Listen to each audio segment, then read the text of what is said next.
हमने आपको एक वीडियो में बताया था कि प्रधानमंत्री नरेंद्र मोदी अमेरिका के दौरे पर गए हैं, जहां मोदी का जो बाइडेन के साथ बायलैटरल मीटिंग हुआ, जिसमें बहुत सारे मुद्दे पर बात हुआ था। आज ये खबर निकल कर आ रही है कि Indian commerce minister Piyush Goyal ने बुधवार को अगले 10 वर्षों में भारत अमेरिका बायलैटरल ट्रेड यानी द्विपक्षीय व्यापार के लिए $1 ट्रिलियन का महत्वाकांक्षी लक्ष्य का प्रस्ताव रखा। जहाँ तक कि उन्होंने ट्रंप प्रशासन के साथ पहले की गई दौर की बातचीत के बाद दोनों पक्षों एक समझौते को समाप्त करने में विफलता पर निराशा व्यक्त की। यूएस ट्रेड रिप्रेजेंटेटिव के कार्यालय के रिसेंटली अपडेट के अनुसार 2019 में वस्तुओं और सेवाओं में भारतीय अमेरिका बायलैटरल ट्रेड $146.1 बिलियन का था। मंत्री पीयूष गोयल ने यूएस इंडिया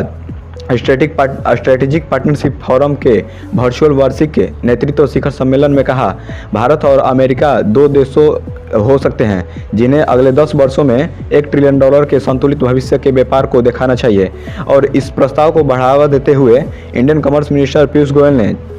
अमेरिका के साथ $1 ट्रिलियन के व्यापार पर खुशी व्यक्त की। अमेरिका के वर्तमान राष्ट्रपति जो बाइडेन बराक ओबामा के शासनकाल में उपाध्यक्ष थे, जो 2012 की भारत यात्रा के दौरान बॉम्बे स्टॉक एक्सचेंज में एक भाषण में बाइडेन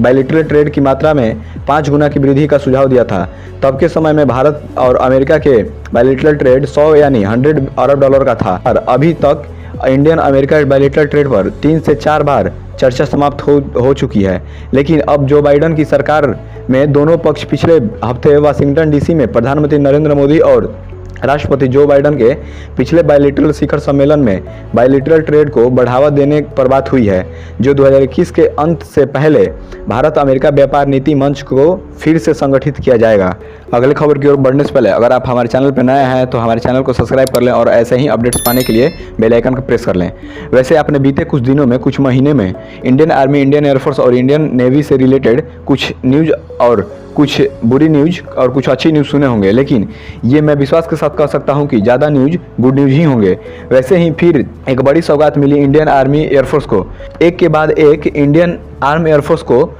मजबूती मिल रही है। ये खबर भी गुड न्यूज ही है, क्योंकि रक्षा मंत्रालय के से ये खबर मिली है कि रक्षा क्षेत्र को मजबूत करने की दिशा में केंद्रीय रक्षा मंत्रालय ने वेडनेसडे यानी बुधवार को इंडियन आर्मी, इंडियन नेवी और इंडियन एयरफोर्स के लिए सैन्य प्लेटफॉर्म और हार्डवेयर के पूंजी अधिग्रहण को मंजूरी दे दी है, जिसका कुल मूल्य 13,165 करोड़ रुपए है। जिसमें कहा गया कि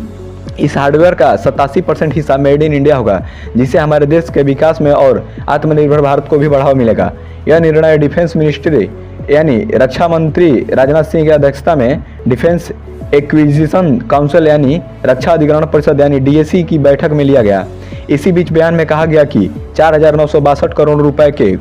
रॉकेट गोला बारूद के एक बैच के साथ साथ HAL के 25 ALH मार्क 3 हेलीकॉप्टर्स भारतीय खरीदे के तहत अनुमानित लागत पर 3,850 करोड़ रुपए की खरीद भी की जाएगी। देसी डिजाइन और गोला बारूद को बढ़ावा